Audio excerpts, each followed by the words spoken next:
നമുക്കെല്ലാവർക്കും കഥ കേൾക്കാനും കഥകൾ പറഞ്ഞു കൊടുക്കാനും ഒക്കെ വലിയ ഇഷ്ടമാണ്. അതുപോലെ എനിക്കും കഥകളൊക്കെ പറയാനും എഴുതാനും മറ്റുള്ളവർക്ക് ഇങ്ങനെ പറഞ്ഞു കൊടുക്കാനും ഒരുപാട് സംസാരിക്കാനും ഒക്കെ ഇഷ്ടമുള്ള ഒരാളാണ് ഞാനും.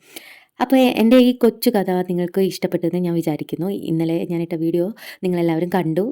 കുറച്ചധികം പേര് കണ്ടു. അതിൽ ഞാൻ നല്ല സന്തോഷത്തിലാണ്.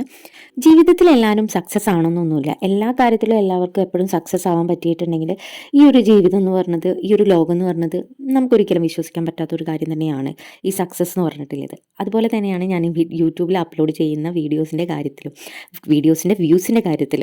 ചിലതാണെങ്കിൽ ആരും കാണൂല, ചില വീഡിയോസ് ആണെങ്കിൽ ഒരുപാട് പേര് കാണും. പക്ഷേ എന്നെ ഇഷ്ടപ്പെട്ടിട്ട് ഡെയിലി ഓരോരോ സബ്സ്ക്രൈബേഴ്സ് കൂടുമ്പോഴും എനിക്കുണ്ടാവുന്ന സന്തോഷം അത് പറഞ്ഞറിയിക്കാൻ പറ്റാത്ത അത്ര തന്നെ ഉണ്ട്.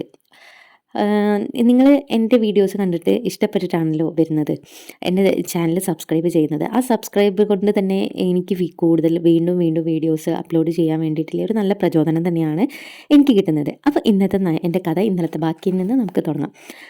അങ്ങനെ മൾട്ടിമീഡിയയുടെ കൂടുതൽ കാര്യങ്ങൾ സ്റ്റാളിൽ പ്രസൻറ്റ് ചെയ്യാൻ വേണ്ടിയിട്ട് സാർ എനിക്ക് ഡീറ്റെയിൽസും കാര്യങ്ങളൊക്കെ തന്നു. മൾട്ടിമീഡിയ എന്താണ് എന്ന് പോലും അറിയാത്ത ഒരു സമയമാണ്.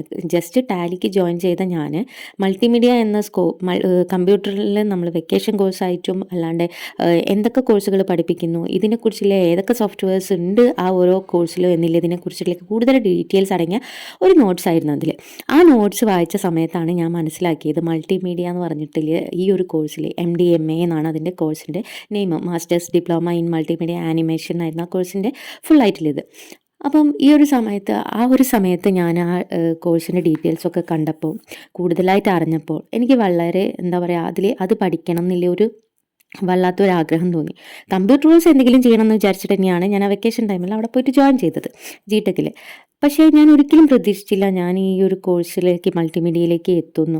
പക്ഷേ മൾട്ടിമീഡിയേൻ്റെ കോഴ്സ് ഫീ എന്നൊക്കെ പറഞ്ഞത് 50,000 രൂപേൻ്റെ മുകളിലായിരുന്നു. അത് ഏകദേശം ഒരു 15 വർഷം മുന്നേ ഉള്ള കാര്യമാണ് ഞാനിപ്പോൾ പറയുന്നത്. അന്നത്തെ ഒരു സാഹചര്യം എന്ന് പറഞ്ഞാൽ എൻ്റെ ഫാമിലിയിൽ അത് വലിയൊരു എമൗണ്ട് തന്നെയായിരുന്നു.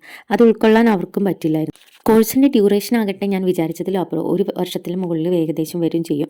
അപ്പം ഈ ഒരു സമയത്ത് എൻ്റെ ഒരു ഡിഗ്രി എന്ന് പറഞ്ഞൊരു ഓപ്ഷൻ ഇല്ലതുകൊണ്ട് തന്നെ അത് വീട്ടിൽ ഒട്ടും അവർക്ക് സമ്മതിക്കാൻ പറ്റുന്ന കാര്യമായിരുന്നില്ല. എങ്ങനെയോ നമ്മൾ ഒരുപാട് ആഗ്രഹിച്ച് എനിക്ക് ആ കോഴ്സ് ചെയ്യണം, മൾട്ടിമീഡിയ കോഴ്സ് ചെയ്യണം എന്നുള്ള വല്ലാത്തൊരു ആഗ്രഹം എൻ്റെ മനസ്സിലുള്ളതുകൊണ്ട് എങ്ങനെയൊക്കെയോ ഞാൻ പറഞ്ഞ് ആഗ്രഹിച്ച് ഞാൻ ആ കോഴ്സ് ചെയ്തു. മാത്രമല്ല ചെയ്തുകൊണ്ടിരിക്കുന്ന സമയത്ത് എനിക്കതിലൊരു ജോലിയും കിട്ടി. എൻ്റെ ആദ്യത്തെ ജോലിയും എൻ്റെ ആദ്യത്തെ ശമ്പളവും 18ാമത്തെ വയസ്സിലാണ് ഞാൻ 1.5 മാസം കൊണ്ട് 15,000 രൂപ ശമ്പളമായിട്ട് വാങ്ങിയത്. എൻ്റെ ആദ്യത്തെ ശമ്പളവും ആദ്യത്തെ ജോലിയും 18ാമത്തെ വയസ്സിൽ. ആഗ്രഹിച്ചാൽ മാത്രമേ നമുക്ക് എന്തും കിട്ടൂ.